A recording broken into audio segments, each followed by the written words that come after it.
Hey guys, before I get into my spoiler here, I just want to take a minute to talk about Julie71, who most of you know from Discord all over the place, who most of you know as an important part of the community, but she tragically and suddenly passed away this week, and the entire community of this game has been sort of at a loss.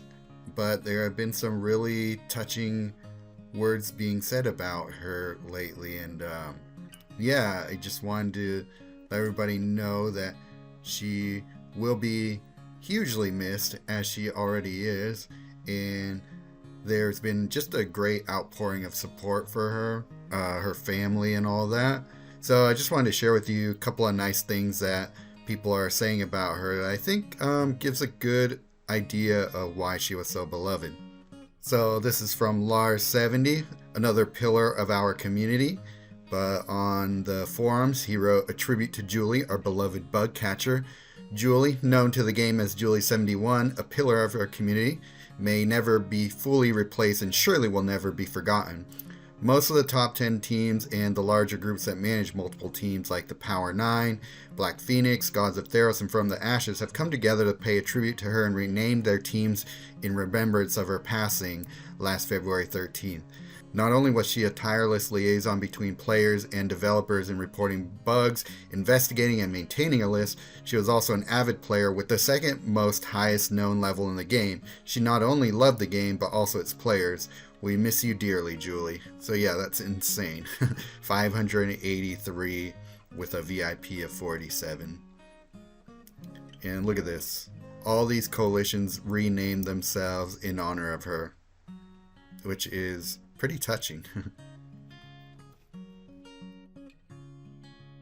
And then Sarah, another highly valued member of our community, which if you came to the community through Reddit or the forums, you're probably pretty well familiar with her. But she said, "We found out a short time ago and I'm still reeling. This game will never be the same. She always went out of her way to tell me about any bugs affecting coalition events and worked so diligently gathering bug reports. She did so much to ease the frustration of players who experienced issues with the game and made them feel heard in a way that customer support did not. I never met her, but she was my friend. I'll miss her sense of humor and her funny jokes. I'll miss the way she sent me pictures of her pets to cheer me up when I was feeling down. I'll miss her so much. I'm so grateful that I don't have to grieve alone." And then a nice thing that the support team from this game said also: "The Webcore Games team is saddened and in shock with the sudden loss of Julie. She was a wonderful person, loved her pets and family, and an enthusiast that loved the game.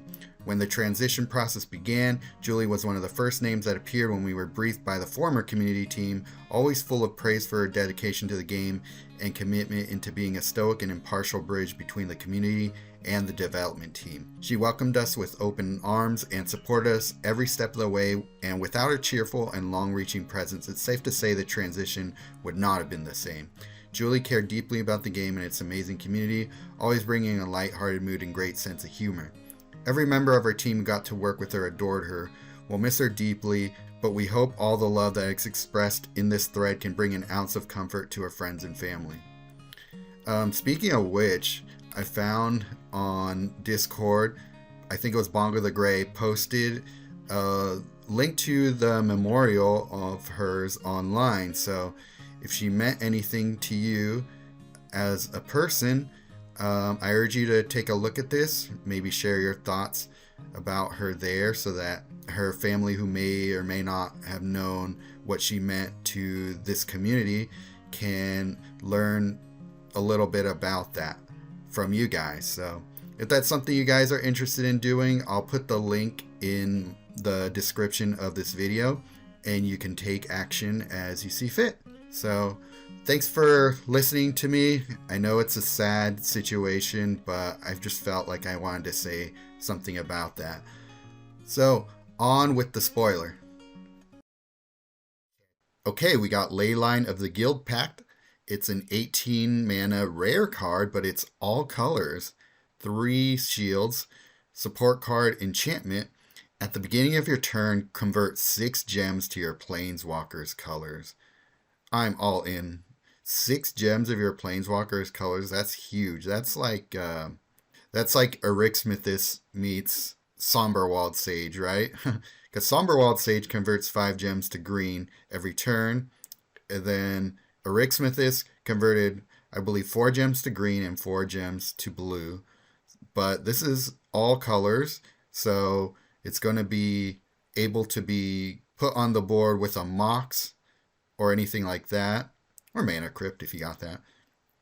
But it's not a colorless card, so there's a little bit of an advantage there. You're going to want to put this in like a Karn maybe. Even though, converting 6 gems to your Planeswalker's colors with a colorless walker means it just converts like to 6 random colors. So it might not be as good there, but still. Converting 6 gems to anything is a pretty strong effect, right? And then Overflow, if you're not familiar with Overflow, it just means, here, I could actually bring up the wiki. Overflow right here. When you draw a card with Overflow, if you then have 5 or more cards, you may exile that card to trigger the associated effect. So if you have 5 cards and you draw this one, you can choose to exile this card from your hand, and then it's going to destroy all gems of your opponent's Planeswalker's colors. So there's a couple of different ways to take advantage of this card, so you don't even have to cast it to get a nice effect out of it. Destroying all gems of your opponent's Planeswalker's color is really quite strong against most Planeswalkers, right? A tricolor Planeswalker, you're going to be destroying tons of gems if you're going against like a Dakon or a Lord Windgrace or whoever. Really cool card. I can't wait to play around with it. I think it's going to be a staple. Similar in the way that the Prismatic Bridge was.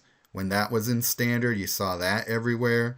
Kami War, something like that. Yeah, so this is going to be an omnipresent card, I believe.